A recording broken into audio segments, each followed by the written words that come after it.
मेला भक्तों का चल रहा है और एक मेला यहाँ लगा है संतों का मेला, और सभी संत हमारे बीच में हैं। कुंभ को लेकर सबसे बात करेंगे और कुंभ में जो लोगों की आस्था है उसे लेकर बात करेंगे, और खासकर मोनालिसा की आंखों के बारे में बात नहीं करेंगे। यहां कुंभ के अंदर लोग आते हैं, उनकी आस्था होती है, उस आस्था के लिए आते हैं।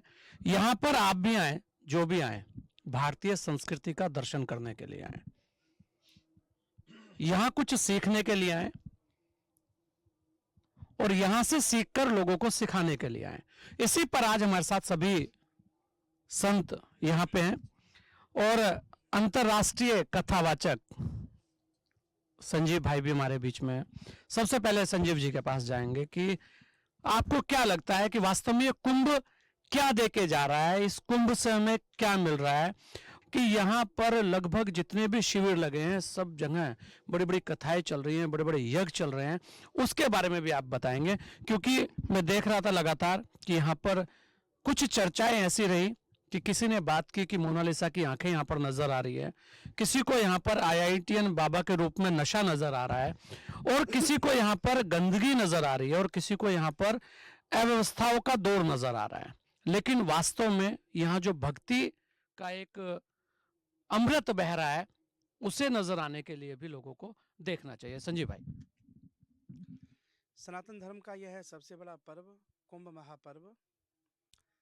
हम सब सौभाग्यशाली हैं, भारत जैसी पुण्य भूमि में हम लोग जन्म लेकर आए, जहाँ चींटी से लेकर हाथी तक सबके भीतर देवत्व का दर्शन किया जाता है, जहाँ का दर्शन है सर्वे भवन्तु सुखिनः, सिया राम में सब जग जानी, सर्वभूतेषु यः पश्येत्। ऐसी पावन सनातन संस्कृति में हम लोग जन्म लेकर आए। भगवती गंगा यमुना सरस्वती का यह पावन संगम, जहाँ 14 जनवरी से अनवरत और आज तक तृतीय स्नान हम सब ने किया है। यहाँ गंगा और यमुना तो प्रकट हैं, सरस्वती अप्रगट या गुप्त रूप में है। मेरा ये मानना है कि जो सरस्वती प्रकट नहीं है वह संत महापुरुषों के ज्ञान के द्वारा प्रकट हो रही है। कंठे सुधा बसति वही भगवत जनानाम। वह स्नान के बाद तो एक अमृत हमें प्राप्त हुआ ही, लेकिन एक अमृत साधु संत महापुरुषों के ज्ञान के द्वारा हम सबको प्राप्त हो रहा है। इस कुंभ क्षेत्र में सैकड़ों श्रीमद् भागवत कथाएं हुई, राम कथा हुई, यज्ञ हुए, भगवती के अर्चन हुए, भगवान गणपति के अर्चन हुए, और जब गुप्त नवरात्रि चल रही है तो न जाने कितने सच्चंडी के पाठ हो रहे हैं। गंगा यमुना सरस्वती तो यहाँ पर हमेशा विद्यमान है ही। मेरा ये मानना है कि संपूर्ण भारत की सनातन परंपरा के सिद्ध जो यहाँ इस क्षेत्र में विराजे हैं, यहाँ की जो ऊर्जा का स्तर है, यहाँ की जो चेतना का स्तर है, वो स्तर बड़ा अद्भुत है। एक सामान्य मानव के लिए संभव नहीं है इतनी सारी अध्यात्म की विभूतियों को और चेतनाओं का एक जगह दर्शन कर पाना। हमारा संपूर्ण जीवन बीत जाए तो भी हम भारत के सारी दिव्याति दिव्य चेतनाओं का दर्शन नहीं कर सकते। पर सनातन धर्म का ये बड़ा सौभाग्य है, इस 20, 25, 30 किलोमीटर के संपूर्ण क्षेत्र में जब चारों शंकराचार्य भगवान विराज रहे हैं, हमारे आचार्य विराज रहे हैं, मंडलेश्वर विराज रहे हैं, महामंडलेश्वर विराज रहे हैं, योगी हैं, सिद्ध हैं, अघोरी हैं, त्यागी हैं, तपस्वी हैं, वैष्णव हैं, रागी हैं, वैरागी हैं, अनुरागी हैं, सब यहाँ पर हमें नजर आ रहे हैं। मेरा मानना है कि उनके दर्शन का भी यह सौभाग्य हम सबको मिल रहा है। यह चेतना के उन्नयन का पर्व है, यह शोक से श्लोक की यात्रा करने का पर्व है, यह विषाद से प्रसाद की यात्रा का पर्व है। हम सब भाग्यशाली हैं कि यहाँ इतने सारे दिव्याति दिव्य महात्माओं का हमें दर्शन हुआ। आपने एक प्रश्न किया किसी की आंखों के बारे में अथवा किसी अन्यत्र बारे में। मैं ये कहना चाहूँगा कि सोशल मीडिया ने जो नैरेटिव सेट किया, ये दुर्भाग्य है इस देश का, इस समाज का भी दुर्भाग्य है। या कितनी सारी ज्ञान की चर्चाएं हुई, अध्यात्म की चर्चाएं हुई, सनातन धर्म की संसदें हुई, प्रकृति को बचाने के संकल्प लिए गए, पर्यावरण को बचाने के संकल्प लिए गए, या भ्रूण हत्या रोकने के लिए भी संकल्प लिए गए, या कुटुंब प्रबोधन की भी बातें हुई, समाज और संस्कार के उन्नयन की भी चर्चाएं हुई। लेकिन अगर हम किसी की आंखों पर आकर टिक रहे हैं, ये दुर्भाग्य है। जाना तो यहाँ से यह चाहिए था किसी भी अखाड़े में आप चले जाइए, कोई भी भूखा व्यक्ति आ जाए, एक सामान्य से सामान्य महात्मा भी 100, 200, 500, 1000 लोगों को दिन प्रतिदिन भोजन करा रहा है। जाना तो यहाँ से यह मैसेज चाहिए था। देखिए सरकार सड़क बना सकती है, बिजली दे सकती है, आपको पानी दे सकती है, सिक्योरिटी दे सकती है। मैं भी इस पर नहीं जाऊंगा कि 5 करोड़ लोग आए, कि 7 करोड़ लोग आए, कि 8 करोड़ लोग आए। सरकार के लोग जाने, आप मीडिया के लोगों को अधिक पता होगा। चर्चा इस बात की होनी चाहिए कि 8 करोड़ या 10 करोड़ लोग थे, कोई इस कुंभ में भूखा नहीं सोया। चर्चा इस बात की हो कि इस उदारता के साथ संत महापुरुषों ने अपने पंडाल खोल दिए। इतनी सर्दी में किसी भी अखाड़े में बिना बिस्तर के कोई नहीं सोया। चर्चा इस बात की हो, साधु संत महापुरुषों ने कितनी उदारता के साथ आए हुए यात्रियों को कंबल ओढ़ाए। पूरे वर्ष भर गृहस्थी लोग साधु संतों का सम्मान करते हों अथवा उनको व्यवस्थाएं करते हों। यह कुंभ इसलिए भी याद किया जाएगा, यह 1 सवा महीने का ऐसा पर्व होता है, साधु संत महापुरुष आए हुए सदगृहस्थों का ध्यान रख रहे हैं, सम्मान कर रहे हैं। यह ज्ञान परंपरा का कुंभ है। हम सब यहाँ से चेतना का उन्नयन करके ले जा रहे हैं, एक नए विचार, नए संकल्प के साथ जा रहे हैं। और इस भूमि पर इतने सारे संत महापुरुषों का जो आशीर्वाद हमें मिला है, यह आशीर्वाद हम सबके जीवन के पथ में एक प्रेरणा बनकर हमारे अभीष्ट को प्राप्त कराएगा। ऐसे ऐसे संत यहाँ पर देखने को मिलते हैं जो पूरे 12 वर्षों में एक बार ही निकलते हैं। तो युवाओं को देखकर आपको क्या लगा कि क्या वास्तव में आज सनातन जो धर्म है, सनातन जो परंपराएं हैं, उसे जानने का अब युवाओं के अंदर एक भाव पैदा हुआ है और इसीलिए वो युवा आज आ रहे हैं? पश्चिम ने चाहे कितनी भी तरक्की की हो, लेकिन सूरज जब जब भी निकला है तो पूर्व से ही निकला है।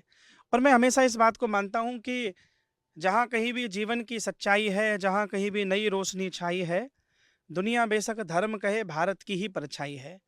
सारी दुनिया अगर एक परिवार है तो भारत उस परिवार का मंदिर है। हम इसलिए महान नहीं रहे कि यहाँ लाल किला रहा, कि कुतुब मीनार रहा, कि कोई दरगाह रही। हम इसलिए महान रहे कि हमारे पास अच्छे चरित्र रहे। भारत अपने ज्ञान और विचार के कारण सारी दुनिया का मार्गदर्शन करता रहा। पिछले 1000 वर्षों में जितने आक्रमण भारत के ऊपर हुए, यहाँ मुगलों ने लूटा, ब्रिटिशर्स हमारे ऊपर राज करके गए, इतने आक्रमणों के बाद दुनिया में कोई देश खड़ा नहीं हुआ। भारत ऐसा पहला देश है जो हजारों आक्रमणों के बाद भी दुनिया के सामने सीना तान कर खड़ा है, वह केवल विचार के कारण, हमारी ज्ञान परंपरा के कारण। इसके मूल में अगर कोई बल है तो केवल अध्यात्म का बल है। जिस प्रकार से दुनिया में चिंता है, तनाव है, स्ट्रेस है, डिप्रेशन है, हाइपर टेंशन है, हम लोगों के लिए चिंता का विषय यह भी है कि हमारे 20-20, 22-22 साल के बच्चे डिप्रेशन की गोलियां खा रहे हैं। हमारे लिए चिंता का यह विषय है कि कोटा में तैयारी करता हुआ बच्चा, वो 15, 16, 18 साल का बच्चा जब फांसी खा के मर जाता है, वहाँ पीजी में जो पंखे हैं उन पंखों के नीचे जाल लगाना पड़ता है। हमारे लिए चिंतन का विषय है। जिस प्रकार चिंता, तनाव, भय, प्रतिस्पर्धा समाज में आई है, मुझे लगता है हमें धर्म की बहुत जरूरत है। यह जो मान्यता अथवा मिथ है समाज में कि 60 वर्ष के बाद ही हमें गीता मिलेगी और फिर हम धर्म की शरण में जाएंगे, मेरा मानना है एक 5 वर्ष के बालक के हाथ में, 10 वर्ष के बालक के हाथ में कोई खिलौना मिले न मिले, टूट जाएगा खिलौना। पर आपने अध्यात्म दे दिया, धर्म दे दिया, दर्शन दे दिया, चिंतन दे दिया और उसके भीतर संकल्प स्थापित कर दिए, वह जीवन भर भटकेगा नहीं। आज के युवा को ज्यादा धर्म की आवश्यकता है। और यहाँ आकर देखा होगा उन्होंने, साधन संपन्न लोग साधना संपन्न लोगों के चरणों में पड़े हैं। यहाँ कितने सारे फक्कड़ महात्मा बैठे हैं, लोग आ रहे हैं, देख रहे हैं। तो युवान लोगों के लिए सीखने के लिए बात है कि बाह्य रूप में आप कितना भी विस्तार करें, कितने भी भौतिकवादी वस्तुओं को प्राप्त कर लें, सुख जब भी मिला है, जितना मिला है, जहां मिला है, वो इनसाइड जर्नी है। प्रसादे सर्व दुखानाम हानिरस्योपजायते, प्रसन्नता भीतर की एक स्थिति है। हम ये समझें, जाने, भारत का धर्म, भारत का अध्यात्म अत्यंत विस्तृत है। तो युवाओं के लिए तो बहुत कुछ सीखने के लिए है। और मैं तो यही कहूँगा कि श्रेष्ठ नागरिक बने, हम माता पिता का सम्मान करें, हम अच्छे पुत्र बने, अच्छे पड़ोसी बने, अच्छे व्यक्ति बने, अच्छे नागरिक बने। स्वयं के उपभोग में आने वाली जो चीजें हैं उनके साथ साथ सामाजिक जीवन में भी, जीवन का निर्वहन करते समय सामाजिक वस्तुओं के उपभोग के समय भी एक अनुशासन के साथ उनका उपभोग करें, यह प्रेरणा हम यहाँ से लेकर जाएं। यहाँ देखेंगे ये जितने भी आश्रम या खालसे आपको दिखाई पड़ रहे हैं, हम अपने घरों को भी ऐसे साफ नहीं रख पाते जैसे महात्माओं ने इन खालसों को साफ किया है। तो यहाँ से हम जल संचय का, पर्यावरण के प्रति एक जागरूकता का भाव लेकर जाएं। भारत ने ही सारी दुनिया को सिखाया है कि प्रकृति भी परमेश्वर है। तो ये देश पृथ्वी, जल, वायु, अग्नि, आकाश को पूजने वाला, और हम ये समझें यह देश स्त्री को भी पूजने वाला है। तो यहाँ से बहुत संदेश हैं। अब जो जिस महात्मा के पास गया हो, मैं यह जरूर कह रहा हूँ कि यहाँ जो लोग स्नान करने आए, आप गंगा, यमुना, सरस्वती में स्नान करके जरूर जाएं, किया ही होगा। कौन वायरल हुआ विषय ये नहीं है, मैं फिर ये कह रहा हूँ, यहाँ आएंगे तो यहाँ अध्यात्म की जो चेतनाएं पंडाल में बैठी हैं, उनके चरणों की रज माथे पर लगाकर जाएं। बिना महतपाद रजोभिषेकम साधवो न्यासनो शांता ब्रह्मनिष्ठा लोक पावना हरंत्यंगम तेंग संगात ते सवास्ते होग मिद्धरे। गंगा जी भी जब लोगों के पाप धोते धोते अपवित्र हो जाती हैं, तो गंगा जी कहती है कि संत महापुरुषों के चरणों की रज से मैं पुनः पवित्र हो जाती हूँ। तो यह कुंभ तो 1 सवा महीना चलेगा, लेकिन एक कुंभ संत महापुरुषों का है। सब है सुलभ सब दिन सब देसा, सेवत सादर समन कलेसा। संत चरणों में सबकी श्रद्धा बनी रहे। संतों में श्रद्धा रहेगी तो शायद भारतीय संस्कृति भी बची रहेगी, ऐसा सभी कहते हैं और ऐसा है भी। वास्तविकता तो यही है। संजीव भाई, एक और अंतिम सवाल आपसे ले रहा हूँ, और क्योंकि और भी बहुत सारे संत हैं, क्योंकि इस बार महाकुंभ हुआ उत्तर प्रदेश के अंदर, प्रयागराज के अंदर, और इस बार उत्तर प्रदेश के मुख्यमंत्री के रूप में एक भगवाधारी व्यक्ति हैं। ऐसा कहा जाता है कि इस बार महाकुंभ विशेष हुआ, इस पर आप क्या कहेंगे?